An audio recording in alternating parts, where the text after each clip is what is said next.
ഇന്ന് ഞാൻ ഒരു കിഡ് സ്പെഷ്യൽ റെസിപ്പിയാണ് ഇവിടെ ചെയ്യുന്നത്.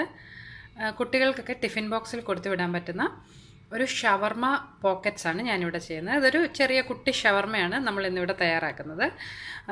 ഇത് ഉണ്ടാക്കിയെടുക്കാനായിട്ട് വലിയ പാടൊന്നുമില്ല. മാവ് കുഴച്ചെടുക്കുന്ന ആ ഒരു കുറച്ച് സമയം വേണമെന്നേ ഉള്ളൂ. അപ്പോൾ ഇതെങ്ങനെയാണ് തയ്യാറാക്കുന്നതെന്ന് നോക്കാം. അതുപോലെ നിങ്ങൾ ഇതുവരെ എൻ്റെ യൂട്യൂബ് ചാനൽ സബ്സ്ക്രൈബ് ചെയ്യാത്തവരാണെന്നുണ്ടെങ്കിൽ മറക്കാതെ സബ്സ്ക്രൈബ് ചെയ്യണം. നിങ്ങളുടെയൊക്കെ സപ്പോർട്ട് വേണം. എങ്കിൽ മാത്രമേ നമുക്കിതിനെയും കൂടുതലായിട്ട് ചെയ്യാനായിട്ടൊക്കെ ഒരു എൻകറേജ്മെൻറ്റ് കിട്ടത്തുള്ളൂ. അപ്പോൾ എല്ലാവരും ഇതുവരെ ചെയ്തിട്ടില്ലെങ്കിൽ എൻ്റെ യൂട്യൂബ് ചാനൽ സബ്സ്ക്രൈബ് ചെയ്യണം. നമുക്ക് ഈ റെസിപ്പി എങ്ങനെയാണ് തയ്യാറാക്കുന്നതെന്ന് നോക്കാം. നമുക്ക് ആദ്യം നമ്മുടെ ഷവർമയ്ക്ക് വേണ്ടുന്ന കുബൂസ് ഒന്ന് തയ്യാറാക്കാം, അഥവാ പിട്ട ബ്രെഡ് നമുക്കൊന്ന് തയ്യാറാക്കാം. ഞാനിതിന് മുമ്പൊരു കുബൂസിൻ്റെ റെസിപ്പി ഇട്ടിട്ടുണ്ടായിരുന്നു. ഏകദേശം അതുപോലെ തന്നെയാണ് നമ്മൾ ചെയ്യുന്നത്. ഒരല്പം ഇൻഗ്രീഡിയൻസിൻ്റെയൊക്കെ ഒരു വ്യത്യാസം ഉണ്ടെന്നേ ഉള്ളൂ. ഞാനിവിടെ ഇതുണ്ടാക്കുന്നതിന് വേണ്ടി 1 കപ്പ് മൈദയും 1 കപ്പ് ഗോതമ്പ് പൊടിയുമാണ് ഇവിടെ എടുത്തിട്ടുള്ളത്. ടോട്ടൽ രണ്ടും കൂടെ 2 കപ്പുണ്ട്. പിന്നെ ഇതിലേക്ക് ചേർക്കുന്നതിന് ഒരു 1/2 കപ്പും പിന്നെ ഒരു 2 ടേബിൾ സ്പൂണും കൂടി ഇളം ചൂടുള്ള പാലാണ് ഇന്ന് എടുത്തിട്ടുള്ളത്. ഞാൻ അന്നുണ്ടാക്കിയ ആ റെസിപ്പിയിൽ പാലിന് പകരം വെള്ളമാണ് ചേർത്തിരുന്നത്. നിങ്ങൾക്കും ഇന്ന് വേണമെങ്കിലും പാലിന് പകരം വെള്ളമാണെങ്കിലും യൂസ് ചെയ്യാം. എങ്കിലും നമ്മുടെ ആ ഷവർമയ്ക്ക് കുറച്ചുകൂടി ഒരു ടേസ്റ്റ് കിട്ടുന്നതിന് വേണ്ടിയിട്ടാണ് ഞാനിന്ന് പാല് ചേർത്തിട്ടുള്ളത്. ഈ പാലിൻ്റെ അളവ് ഇപ്പം മില്ലി ലിറ്ററിൽ പറയുകയാണെന്നുണ്ടെങ്കിൽ ഒരു 150 മില്ലി ലിറ്ററാണ് പാലെടുത്തിട്ടുള്ളത്. ഇത് ഇളം ചൂടുള്ള പാലാണ്. പിന്നെ ഒരു 2 ടേബിൾ സ്പൂണോളം ബട്ടർ ഉരുക്കിയെടുത്തിട്ടുണ്ട്. അന്ന് ഞാൻ ഒലിവ് ഓയിലാണ് ചേർത്തിരുന്നത്. നിങ്ങൾക്ക് ബട്ടറിന് പകരം ഒലിവ് ഓയിൽ വേണമെങ്കിലും ചേർക്കാം. നമ്മളിതിൽ ഇന്ന് നമ്മൾ സാധാരണ ഉണ്ടാക്കുന്ന കുബൂസിൻ്റെ കൂട്ടത്തിൽ വേറെ കറികളൊക്കെ ചേർത്താണല്ലോ കഴിക്കുന്നത്. അതുകൊണ്ട് ഞാൻ അതിനകത്ത് ഒലിവ് ഓയിലും വെള്ളമൊക്കെയാണ് ചേർത്തിട്ടുള്ളത്. ഇന്നത്തെ നമ്മുടെ മെയിൻ ഇൻഗ്രീഡിയൻ്റ് എന്ന് പറയുന്നത് ഈ പിട്ട ബ്രെഡാണ്. അപ്പോൾ അതിന് കുറച്ചുകൂടി ഒരു ടേസ്റ്റ് കൂടുതൽ കിട്ടാൻ വേണ്ടിയിട്ടാണ് ഞാൻ ഈ പാലും ബട്ടറും ഒക്കെ ഇന്ന് എടുത്തിട്ടുള്ളത് കേട്ടോ. നിങ്ങൾക്ക് ഇപ്പോൾ ഇതൊന്നും അവൈലബിൾ അല്ല എന്നുണ്ടെങ്കിൽ വെള്ളവും ഒലിവ് ഓയിലും ഇതിന് പകരം ചേർക്കാം. പിന്നെ ഒരു 1.5 ടീസ്പൂൺ പഞ്ചസാരയും 1 ടീസ്പൂൺ ആക്റ്റീവ് ഡ്രൈ ഈസ്റ്റും എടുത്തിട്ടുണ്ട്. പിന്നെ നമുക്ക് ഒരല്പം ഉപ്പ് വേണം. ആദ്യം തന്നെ നമ്മൾ ഈ എടുത്തു വെച്ചിട്ടുള്ള ഡ്രൈ ഈസ്റ്റും അതുപോലെ പഞ്ചസാരയും ഈ പാലിലേക്ക് ചേർത്ത് നമുക്കൊന്ന് ആക്ടിവേറ്റ് ആകാൻ വെക്കാം. ഈ പാലിലേക്ക് ആ ഈസ്റ്റും അതുപോലെ പഞ്ചസാര ഒന്ന് ചേർത്ത് കൊടുക്കാം. നിങ്ങളുടെ കയ്യിൽ ഇപ്പോൾ ഇൻസ്റ്റൻറ്റ് ഈസ്റ്റ് ഉണ്ടെന്നുണ്ടെങ്കിൽ നിങ്ങളിങ്ങനെ പാലിലൊന്നും സോക്ക് ചെയ്ത് വെക്കേണ്ട. അത് ഡയറക്റ്റ് നമ്മുടെ പൊടിയിലേക്ക് ചേർത്ത് ഇളം ചൂടുള്ള പാലൊഴിച്ചങ്ങ് കുഴച്ചെടുത്താൽ മതി. പാലോ വെള്ളമോ എന്താണെന്നാൽ അതൊഴിച്ചങ്ങ് കുഴച്ചെടുത്താൽ മതി. ഇത് നമുക്കൊരു 5 മിനിറ്റ് ഒന്ന് മാറ്റി വയ്ക്കാം, ഈസ്റ്റ് ഒന്ന് ആക്ടിവേറ്റ് ആയിട്ട് വരാൻ വേണ്ടിയിട്ട്. ഈസ്റ്റ് ആക്ടിവേറ്റ് ആയിട്ട് വരുന്ന സമയം കൊണ്ട് നമുക്ക് എടുത്തു വെച്ചിട്ടുള്ള പൊടിയിലേക്ക് ഇതിനാവശ്യത്തിനുള്ള ഉപ്പൊന്ന് ചേർത്ത് കൊടുക്കാം. അതുപോലെ ഈ എടുത്തു വെച്ചിട്ടുള്ള മെൽറ്റഡ് ബട്ടറും ഒന്ന് ചേർത്ത് കൊടുക്കാം. ഈ മെൽറ്റഡ് ബട്ടറിന് പകരം നിങ്ങൾക്ക് ഒരു 2 ടേബിൾ സ്പൂൺ ഒലിവ് ഓയിലാണെങ്കിലും ഇതിലേക്ക് ചേർത്ത് കൊടുക്കാവുന്നതാണ്. ഇതെല്ലായിടത്തേക്കും ഒന്ന് യോജിപ്പിച്ചെടുക്കാം. അതുപോലെ ഞാനിന്ന് ഒരു ഈ 250 ഗ്രാമാണ് ഈ പൊടി രണ്ടും കൂടി ചേരുമ്പോൾ. ഈ 250 ഗ്രാം പൊടിയിലേക്ക് ചേർക്കുന്നതിന് ഒരു 150 മില്ലി ലിറ്റർ പാലാണ് എടുത്തിട്ടുള്ളത്. ചിലപ്പോൾ നമുക്ക് ഒരല്പം പാല് കൂടുതൽ വേണ്ടി വരും. അപ്പോൾ 1-2 ടീസ്പൂൺ ഇളം ചൂടുള്ള പാലോ അല്ലെങ്കിൽ വെള്ളമാണെങ്കിൽ ഇളം ചൂടുള്ള വെള്ളമോ നിങ്ങൾക്കിതിലേക്ക് യോജിപ്പിച്ച് കൊടുക്കണം കേട്ടോ. ഇപ്പോൾ ഞാൻ ബട്ടറും അതുപോലെ ഉപ്പും ഈ പൊടിയുടെ എല്ലാ ഭാഗത്തേക്കും ഒന്ന് യോജിപ്പിച്ചിട്ടുണ്ട്. ഇനി ഇതിലേക്ക് ആക്ടിവേറ്റ് ആയിട്ടുള്ള ആ ഈസ്റ്റിൻ്റെ മിശ്രിതം നമുക്കൊന്ന് ചേർത്ത് കൊടുക്കാം. ഇപ്പോൾ നമ്മുടെ ഈസ്റ്റ് ഇവിടെ ആക്ടിവേറ്റ് ആയിട്ടുണ്ട്. ഇത് കണ്ടോ, നന്നായിട്ട് പൊങ്ങി വന്നിട്ടുണ്ട്. ഇത് നമുക്കിനി ഈ പൊടിയിലേക്ക് ചേർത്ത് കൊടുക്കാം. ഇപ്പോൾ ഈസ്റ്റിന് പകരം നിങ്ങൾക്ക് വേണമെങ്കിൽ ബേക്കിംഗ് പൗഡറും അല്പം ബേക്കിംഗ് സോഡയും കൂടെ യൂസ് ചെയ്യാം. ഞാൻ ഇവിടെ എടുത്തിട്ടുള്ള ഈ 1 ടീസ്പൂൺ ഈസ്റ്റിന് പകരം നിങ്ങൾക്ക് ഒരു 1 ടീസ്പൂണോളം ബേക്കിംഗ് പൗഡറും ഒരു 1/4 ടീസ്പൂൺ ബേക്കിംഗ് സോഡയും ഇതിലേക്ക് ചേർത്താണേലും ഈ മാവ് കുഴച്ചെടുക്കാവേ.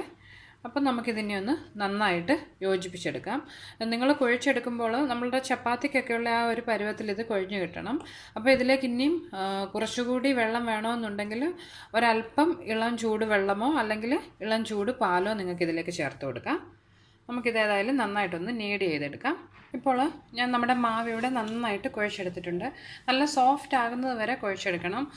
നമ്മൾ ആദ്യം എടുത്ത ആ പാലിൽ കൂടാതെ പിന്നെ ഞാനൊരു 2 ടേബിൾ സ്പൂണും കൂടെ ഇളം ചൂടുള്ള പാൽ ഇതിലേക്ക് ഒഴിച്ചു കൊടുത്തു. അപ്പോൾ ഇപ്പോൾ ടോട്ടൽ ആദ്യം നമ്മളൊരു 1/2 കപ്പും 2 ടേബിൾ സ്പൂണുമാണ് എടുത്തിരുന്നത്. ഇപ്പോൾ ടോട്ടൽ 1/2 കപ്പും 4 ടേബിൾ സ്പൂണും, അതായത് 3/4 കപ്പ് പാലെടുത്തിട്ടുണ്ട്.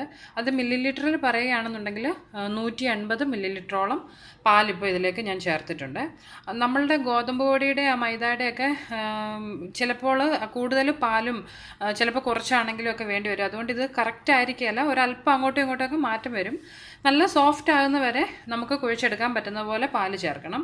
കൂടുതൽ പൊടി ഇടരുത്. മൈദയിലേക്കും ഈ ഗോതമ്പ് പൊടിയിലേക്കും ഒക്കെ നമ്മൾ കുറച്ച് നേരം കുഴച്ച് കഴിയുമ്പോൾ അത് നന്നായിട്ട് കട്ടിയായി കിട്ടും. കൂടുതൽ പൊടി ഇട്ടിട്ടുണ്ടെങ്കിൽ നമ്മുടെ പിട്ട ബ്രെഡ് നമ്മൾ ഉണ്ടാക്കി വരുമ്പോൾ വല്ലാതെ അങ്ങ് കട്ടിയായി പോവും.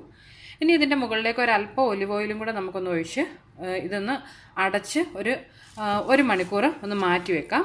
ഇത് അതിൻ്റെ ആ സൈസിൻ്റെ ഇരട്ടി വലുപ്പത്തിലൊന്ന് ആകുന്നതിന് വേണ്ടിയിട്ടാണത്. തണുപ്പ് സമയമൊക്കെ ആണെങ്കിൽ ഒരു 1.5 മണിക്കൂറോളം ഏകദേശം വേണ്ടി വരും. എന്തായാലും ഇതൊരു നമ്മൾ ഈ കുഴച്ച് വെച്ചതിൻ്റെ ഇരട്ടി വലുപ്പത്തിലാകുന്നവരെ നമുക്കൊന്ന് വെയിറ്റ് ചെയ്യാം. നമ്മുടെ മാവ് പൊങ്ങി വരുന്ന സമയം കൊണ്ട് നമുക്ക് ഇതിലേക്ക് ഫില്ലിങ്ങിനുള്ള ചിക്കൻ ഒന്ന് മാരിനേറ്റ് ചെയ്ത് വെക്കാം. ഞാനിവിടെ ഒരു 300 ഗ്രാമോളം ബോൺലെസ് ചിക്കൻ എടുത്തിട്ടുണ്ട്. ഇത് ഞാനിതുപോലെ കുറച്ച് വലിയ പീസുകളായിട്ടാണ് ഇങ്ങനെ കട്ട് ചെയ്തിട്ടുള്ളത്. നമ്മളിതൊന്ന് വേവിച്ച് കഴിഞ്ഞിട്ട് ഷ്രെഡ് ചെയ്തിടും. അതായത് നമ്മളിങ്ങനെ അതിനെങ്ങനെയാണ് പറയുന്നത്, ഇങ്ങനെ ചെറിയ പീസായിട്ടൊന്ന് ചിക്കിയിടും. സോറി കേട്ടോ.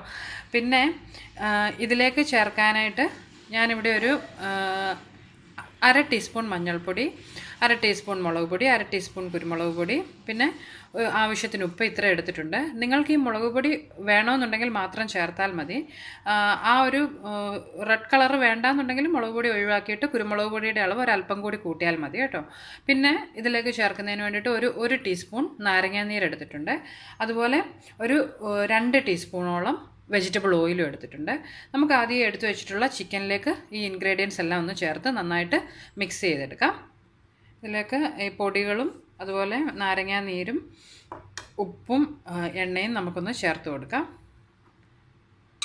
ഇത് നമുക്കിനി മിക്സ് ചെയ്ത് മിനിമം ഒരു അരമണിക്കൂറെങ്കിലും ഒന്ന് ഈ ചിക്കനിലേക്ക് ഇതെല്ലാം ഒന്ന് പിടിക്കുന്നതിന് വേണ്ടി, മസാലകളൊക്കെ ഒന്ന് പിടിക്കുന്നതിന് വേണ്ടി വെക്കണം. അതിനുശേഷം നമ്മളിത് നന്നായിട്ടൊന്ന് വേവിച്ചെടുക്കണം.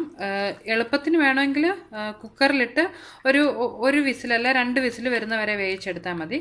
ഇല്ലെങ്കിൽ ഒരു പാനിലാണേലും അടച്ചു വെച്ച് നമുക്കിത് വേവിച്ചെടുക്കാം. നമ്മൾ ഇനി ഇത് എണ്ണയിൽ ഫ്രൈ ചെയ്തൊന്നും എടുക്കുന്നില്ല. ഇത് ജസ്റ്റ് ഒന്ന് നന്നായിട്ടൊന്ന് വേവിച്ചെടുത്താൽ മതിയാവും. അപ്പോൾ നമുക്കിത് ഏതായാലും ഒരു അരമണിക്കൂറൊന്ന് മാറ്റി വെക്കാം. ഈ ചിക്കനിലേക്ക് ആ ഉപ്പും അതുപോലെ മസാലകളുടെയൊക്കെ ആ ഒരു ടേസ്റ്റ് പിടിക്കുന്നതിന് വേണ്ടി നമുക്കൊരു അരമണിക്കൂർ മാറ്റി വയ്ക്കാം. ഇപ്പോൾ ഒരു മണിക്കൂർ കഴിഞ്ഞിട്ടുണ്ട്. നമ്മുടെ മാവ് ഇവിടെ നമ്മൾ ആ കുഴച്ച് വെച്ചതിൻ്റെ ഇരട്ടി വലുപ്പത്തിൽ ഒന്ന് പൊങ്ങി വന്നിട്ടുണ്ട്. ഇതിനെ നമുക്ക് ഒരിക്കൽ കൂടി ഒന്ന് ഇതുപോലെ ഒന്ന് പഞ്ച് ചെയ്ത് കുഴച്ചെടുക്കാം. ഒരു 1-2 മിനിറ്റ് കൂടി ഒന്ന് നന്നായിട്ട് സോഫ്റ്റായി കിട്ടുന്നതിന് വേണ്ടി നമുക്കിതുപോലെ ഒന്ന് നീഡ് ചെയ്തെടുക്കാം. ഇതിപ്പോൾ ഞാൻ ഒരിക്കൽ കൂടി ഒന്ന് നന്നായിട്ട് കുഴച്ചെടുത്തിട്ടുണ്ട്. ഇതിനെ നമുക്കൊന്ന് പരത്തിയെടുക്കണം. അതിനുവേണ്ടി ഞാനിവിടെ ബോർഡിലേക്ക് ഒരല്പം പൊടി ഒന്ന് ഇട്ട് കൊടുത്തിട്ടുണ്ട്. അല്പം ഗോതമ്പ് പൊടി ഇട്ട് കൊടുത്തിട്ടുണ്ട്. ഇതിലേക്ക് നമുക്ക് ആ തയ്യാറാക്കി വെച്ചിട്ടുള്ള മാവ് വെച്ച് ഒന്ന് പരത്തിയെടുക്കാം. നമ്മൾ ചപ്പാത്തിക്കൊക്കെ പരത്തുന്നത് പോലെ ഒന്ന് പരത്തിയെടുക്കണം. എന്നാൽ അത്രയും അങ്ങ് തിന്നായിട്ടല്ല, ഒരു 1/2 ഇഞ്ച് കട്ടിയിൽ ഇതൊന്ന് നന്നായിട്ട് പരത്തിയെടുക്കാം. ഇതിപ്പോൾ ഞാനിവിടെ നന്നായിട്ട് പരത്തിയെടുത്തിട്ടുണ്ട്. ഈ ഒരു തിക്നെസ്സിൽ വേണം നമ്മളിത് പരത്തിയെടുക്കാൻ. അങ്ങ് ഒത്തിരി കട്ടി കൂടി പോയിട്ടുണ്ടെങ്കിൽ നമ്മളിത് അടുപ്പിൽ പാനിൽ വെച്ചാണിത് തയ്യാറാക്കുന്നത്. അപ്പോൾ ഇതിൻ്റെ ഉൾഭാഗമൊന്നും നന്നായിട്ട് വെന്ത് കിട്ടത്തില്ല. അതുപോലെ തീരെ കട്ടി കുറഞ്ഞു പോയിട്ടുണ്ടെങ്കിൽ ഇതിനകത്ത് ആ പോക്കറ്റ്സ് പോലെ ഉണ്ടാക്കാനും പറ്റത്തില്ല. അതുകൊണ്ട് ഈ ഒരു തിക്നെസ് ഇത് ഏകദേശം ഒരു സെൻറ്റിമീറ്റർ ആയിരിക്കും.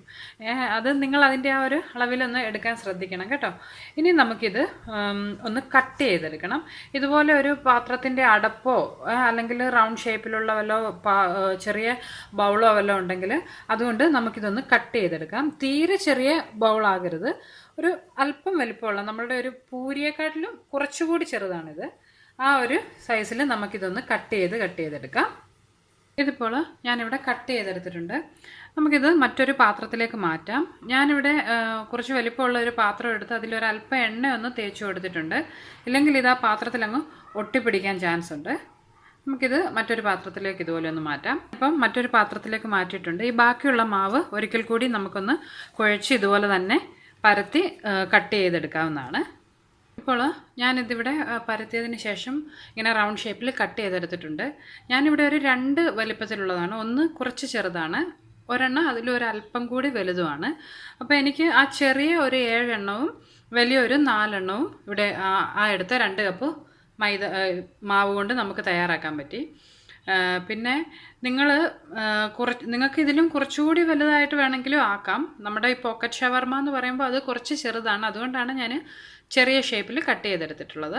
ഇനി ഇതൊരു 10 മിനിറ്റ് കൂടി നമുക്ക് ഒന്ന് അടച്ചോ ഇതുപോലെ ഒരു പ്ലാസ്റ്റിക് റാപ്പോ അല്ലെങ്കിൽ ഒരു പാത്രമോ വല്ലതും വെച്ച് ഇതൊന്ന് അടച്ചു വെക്കണം. ഒരല്പം കൂടി ഇതൊന്ന് പൊങ്ങിക്കിട്ടുന്നതിന് വേണ്ടിയിട്ടാണത്. നമ്മുടെ ആ കുബൂസൊക്കെ ഒന്ന് തയ്യാറായി വരുന്ന ആ സമയം കൊണ്ട് നമ്മുടെ ഈ ഇന്നത്തെ ഷവർമയുടെ ഉള്ളിലേക്ക് വെക്കാനുള്ള സ്റ്റഫിങ് എന്തൊക്കെയാണെന്ന് നോക്കാം. ഞാൻ കുറച്ച് മുമ്പ് മാരിനേറ്റ് ചെയ്ത് വെച്ചിരുന്ന ചിക്കൻ ഒന്ന് വേവിച്ച് ഇതുപോലെ ചെറുതാക്കി ഒന്ന് എടുത്തിട്ടുണ്ട്. ചെറുതായിട്ടൊന്ന് പിച്ചി കീറിയിട്ടിട്ടുണ്ട്. പിന്നെ ഇതിലേക്ക് ചേർക്കുന്നതിന് വേണ്ടിയിട്ട് ഞാനിവിടെ കുറച്ച് കുക്കുംബർ, നമ്മുടെ സാലഡിനൊക്കെ ഉപയോഗിക്കുന്ന കുക്കുംബർ എടുത്തിട്ടുണ്ട്. അത് ചെറുതായിട്ട് കട്ട് ചെയ്തെടുത്തിട്ടുണ്ട്. പിന്നെ ചെറിയൊരു സവാള ചെറുതായിട്ട് കട്ട് ചെയ്തെടുത്തിട്ടുണ്ട്. ഞാൻ പിന്നെ കുറച്ച് ക്യാബേജ് എടുത്തിട്ടുണ്ട്. ഇത് നമ്മുടെ ഈ പർപ്പിൾ കളറിലെ ക്യാബേജാണ് ഞാൻ ഇന്ന് എടുത്തിട്ടുള്ളത്. ആ ഒരു സ്റ്റഫിംഗ് ഒക്കെ വെക്കുമ്പോൾ നല്ലൊരു കളറിന് വേണ്ടിയിട്ടാണ് ഞാനത് എടുത്തത്. നിങ്ങളുടെ കയ്യിൽ ഈ കളറിലെ ക്യാബേജ് നമുക്കിപ്പോൾ അവൈലബിൾ അല്ല എന്നുണ്ടെങ്കിൽ നമ്മുടെ സാധാ ക്യാബേജ് ആണെങ്കിലും ഇതുപോലെ ചെറുതായിട്ട് കട്ട് ചെയ്തെടുക്കാം. പിന്നെ ഞാൻ ഇതിലേക്ക് ചേർക്കുന്നതിന് വേണ്ടി ഒരല്പം കുരുമുളക് പൊടി എടുത്തിട്ടുണ്ട്. ഞാനിവിടെ ഒരു 1/2 ടീസ്പൂണേ എടുത്തിട്ടുള്ളൂ. കുട്ടികൾക്കൊക്കെ കൊടുക്കുന്നതായതുകൊണ്ട് ഞാനിത് ഒത്തിരി സ്പൈസി ആക്കിയിട്ടില്ല. ഓൾറെഡി നമ്മുടെ ചിക്കനിലേക്ക് നമ്മൾ മുളക് പൊടിയും കുരുമുളക് പൊടിയൊക്കെ ഇട്ടിട്ടുള്ളതുകൊണ്ട് അതിന് കുറച്ച് സ്പൈസ് ഉണ്ട്. പിന്നെ ഒരു 2 ടേബിൾ സ്പൂണോളം മയോനൈസ് ഞാനിവിടെ എടുത്തിട്ടുണ്ട്. നിങ്ങൾക്കിപ്പോൾ ഈ ഡ്രസ്സിങ്ങിന് വേണ്ടിയിട്ട് നമുക്കിപ്പോൾ പല തരത്തിലുള്ള മയോനൈസ്, ഗാർലിക് മയോനൈസും ചില്ലി മയോനൈസും ഒക്കെ അവൈലബിൾ ആണ്. അപ്പം നിങ്ങളുടെ ആ ഒരു ടേസ്റ്റിന് ഇഷ്ടമുള്ളത് ഏതാണോ അത് ചേർക്കാവുന്നതാണ്. പിന്നെ ഒരു ടീസ്പൂണോളം വിനാഗിരി എടുത്തിട്ടുണ്ട്. അപ്പം നമുക്ക് ഈ എടുത്തു വെച്ചിട്ടുള്ള ചിക്കനിലേക്ക് ഈ വെജിറ്റബിൾസ് എല്ലാം ഒന്ന് ചേർത്ത് കൊടുക്കാം. അതുപോലെ ഈ കുരുമുളക് പൊടിയും ആ മയോനൈസും നമുക്കിതിലേക്കൊന്ന് ചേർത്ത് കൊടുക്കാം. ഇപ്പോൾ ഞാൻ ഇതിലൊരു 2 ടേബിൾ സ്പൂണാണ് എടുത്തിട്ടുള്ളത്. നമുക്കിതൊന്ന് മിക്സ് ചെയ്ത് നോക്കുമ്പോൾ ഇത് പോരാ എന്ന് തോന്നുകയാണെങ്കിൽ ഒരല്പം കൂടി ഒന്ന് ചേർത്ത് കൊടുക്കുക. അതുപോലെ ആ വിനാഗിരിയും ഇതിലേക്കൊന്ന് ഒഴിച്ചു കൊടുക്കാം. ഇതിനെ എല്ലാം കൂടി നമുക്കൊന്ന് യോജിപ്പിച്ചെടുക്കാം. ഇതിലേക്ക് ഞാനൊരു അല്പം മയോനൈസ് കൂടി ഒന്ന് ചേർത്ത് കൊടുക്കുകയാണ്. ആ ഡ്രസ്സിങ് നല്ലതായിട്ടൊന്ന് മോയിസ്റ്റ് ആകുന്നതിന് വേണ്ടിയിട്ട് ഒരല്പം മയോനൈസ് കൂടെ ചേർത്ത് കൊടുത്തിട്ടുണ്ട്. ഇപ്പോൾ നമ്മുടെ ആ ഡ്രസ്സിങ് ഇവിടെ തയ്യാറായിട്ടുണ്ട്. ഇതിനെ നമുക്ക് മാറ്റി വെച്ചതിന് ശേഷം നമ്മുടെ കുബൂസ് ഒന്ന് തയ്യാറാക്കിയെടുക്കാം. ഇപ്പോൾ ഒരു 10 മിനിറ്റ് കഴിഞ്ഞിട്ടുണ്ട്. നമ്മൾ ആ കവർ ചെയ്ത് വെച്ചിരുന്ന നമ്മുടെ ആ പിട്ട ബ്രെഡൊക്കെ കുറച്ചുകൂടി ഒന്ന് പൊങ്ങി വന്നിട്ടുണ്ട്. ഇതിനെ നമുക്ക് എങ്ങനെയാണ് തയ്യാറാക്കുന്നതെന്ന് നോക്കാം. അതിനായിട്ട് ഞാനിവിടെ അടുപ്പിലൊരു പാൻ വെച്ച് കൊടുത്തിട്ടുണ്ട്. നമ്മളിതൊരു 1-2 മിനിറ്റ് ഇത് ഹൈ ഫ്ലെയിമിൽ നന്നായിട്ടൊന്ന് ചൂടാക്കിയെടുക്കണം. അതിനുശേഷം ഇതിലേക്ക് നമ്മൾ തയ്യാറാക്കി വെച്ചിട്ടുള്ള നമ്മുടെ കുബൂസ് ഓരോന്നായിട്ടൊന്ന് വെച്ച് കൊടുക്കാം. കുറച്ച് വലിയൊരു പാൻ ആയതുകൊണ്ട് ഞാനിപ്പോൾ ഒരേ സമയം ഒരു 4 എണ്ണം വെക്കുകയാണ്. ഈ കുബൂസ് വെച്ചതിന് ശേഷം ഇതിലെ തീ ഏറ്റവും കുറച്ച് വെച്ചുകൊണ്ട് വേണം നമ്മളിനി ഇത് തയ്യാറാക്കിയെടുക്കാൻ. അതെന്താണെന്ന് വെച്ചാൽ നമ്മൾ തീയെ കൂട്ടി വെച്ചിട്ടുണ്ടെന്നുണ്ടെങ്കിൽ ഇന്ന് നമ്മൾ ഉണ്ടാക്കുന്ന ഈ പോക്കറ്റ് ഷവർമയ്ക്കുള്ള കുബൂസ് കുറച്ച് കട്ടിയുള്ളതാണ്. അപ്പോൾ അതിൻ്റെ ഉൾഭാഗമൊന്നും വെന്ത് വരത്തില്ല. അതുകൊണ്ട് നമ്മൾ ആദ്യം ഒരു 5 മിനിറ്റ് ഹൈ ഫ്ലെയിമിൽ വെച്ച് ഇത് ഈ പാത്രം ചൂടാക്കിയതിന് ശേഷം ഈ കുബൂസ് ഇതിലേക്ക് ഇട്ടതിന് ശേഷം തീ ഏറ്റവും കുറച്ച് വെച്ചുകൊണ്ട് 2 സൈഡ് ഒരു 1-1.5 മിനിറ്റ് വീതം 2 സൈഡ് നമുക്കൊന്ന് തയ്യാറാക്കിയെടുക്കാം. ഇപ്പോൾ ഏകദേശം ഒരു 1-1.5 മിനിറ്റോളം ഞാനിത് ഒരു സൈഡ് അടുപ്പിൽ തീ കുറച്ച് ഒന്ന് കുക്ക് ചെയ്തായിരുന്നു. ഇതിനെ നമുക്കൊന്ന് ഓപ്പോസിറ്റ് സൈഡിലേക്ക് കൂടി ഒന്ന് മറിച്ചിട്ട് നോക്കാം. കണ്ടോ, ഇപ്പോൾ ഈ സൈഡ് നന്നായിട്ട് ആയി വന്നിട്ടുണ്ട്. ഇനി ഈ ഓപ്പോസിറ്റ് സൈഡിൽ നമുക്കിതുപോലെ ഏകദേശം ഒരു 1 മിനിറ്റോളം നമുക്കൊന്ന് കുക്ക് ചെയ്തെടുക്കണം. ഇപ്പോൾ ഒരു 1 മിനിറ്റ് കഴിഞ്ഞിട്ടുണ്ട്. നമുക്കിത് ഒരിക്കൽ കൂടി ഒന്ന് തിരിച്ചു നോക്കാം. കണ്ടോ, 2 സൈഡും ഇപ്പോൾ തയ്യാറായിട്ടുണ്ട്. നമ്മളുടെ ആ ഷവർമ ബ്രെഡ് ഇപ്പോൾ ഇവിടെ തയ്യാറായി വന്നിട്ടുണ്ട്. ഇത് ഇനി നമുക്ക് ഈ പാനിൽ നിന്ന് മാറ്റിയതിന് ശേഷം ഇതുപോലെ തന്നെ ബാക്കിയുള്ള ബ്രെഡ് കൂടി ഒന്ന് തയ്യാറാക്കിയെടുക്കാം. ഇപ്പോൾ നമ്മുടെ പിട്ട ബ്രെഡ് ഇവിടെ തയ്യാറായിട്ടുണ്ട്. ഇനി ഇതിൻ്റെ ഉള്ളിലേക്ക് ആ ഫില്ലിങ് എങ്ങനെയാണ് സ്റ്റഫ് ചെയ്യുന്നതെന്നും കൂടി നമുക്ക് നോക്കാം. അതിന് വേണ്ടിയിട്ട് നമ്മൾ ഈ തയ്യാറാക്കി വെച്ചിട്ടുള്ള ഈ ഷവർമയിൽ ചെറിയ പോക്കറ്റ്സ് പോലെ നമുക്കൊന്ന് ഇങ്ങനെ കട്ട് ചെയ്തെടുക്കാം. ഇതുപോലെ ഒരു ഷാർപ്പായിട്ടുള്ള നൈഫ് വെച്ച് ഇതിൻ്റെ ഒരു 1/4 ഭാഗത്തോളം ഇതുപോലെ ഒന്ന് കട്ട് ചെയ്തെടുക്കാം. കണ്ടോ, ഇതിൻ്റെ ഉള്ളൊക്കെ കണ്ടോ നന്നായിട്ട് ആയി വന്നിട്ടുണ്ട്. ഇതുപോലെ ബാക്കിയുള്ള ഷവർമകൾ കൂടി നമുക്കൊന്ന് കട്ട് ചെയ്യാം. ഇപ്പോൾ ഞാൻ ആ ഷവർമയെല്ലാം അതുപോലെ കട്ട് ചെയ്തിട്ടുണ്ട്. ഇനി ഇതിൻ്റെ ഉള്ളിലേക്ക് നമ്മൾ ഈ തയ്യാറാക്കി വെച്ചിട്ടുള്ള നമ്മുടെ ഫില്ലിംഗ് ഒന്ന് നിറച്ചു കൊടുക്കാം. നിങ്ങളുടെ ഇഷ്ടത്തിനനുസരിച്ച് ഈ ഫില്ലിംഗ് ഇതിലേക്ക് വെക്കാവുന്നതാണ്. അപ്പോൾ ഞാനിതിൻ്റെ ഉള്ളിലേക്കെല്ലാം ആ ഫില്ലിംഗ് എല്ലാം ഒന്ന് നിറച്ചു കൊടുത്തിട്ടുണ്ട്. അങ്ങനെ നമ്മുടെ നല്ല ഈസി ആയിട്ട് തയ്യാറാക്കാവുന്ന ഷവർമ പോക്കറ്റ്സ് ഇവിടെ തയ്യാറായിട്ടുണ്ട്. ഇത് കുട്ടികൾക്കൊക്കെ ടിഫിൻ ബോക്സിൽ കൊടുത്തു വിടാനായിട്ട് നമുക്ക് പെട്ടെന്ന് തയ്യാറാക്കാവുന്ന ഒരു റെസിപ്പിയാണ്. അതുപോലെ ഈ മാവൊന്ന് പൊങ്ങി വരുന്നതിനുള്ള ആ കുറച്ച് സമയം വേണ്ടി വരുമെന്നേ ഉള്ളൂ. അപ്പോൾ എല്ലാവരും ട്രൈ ചെയ്ത് നോക്കുക. കുട്ടികൾക്ക് തീർച്ചയായും ഇഷ്ടപ്പെടും.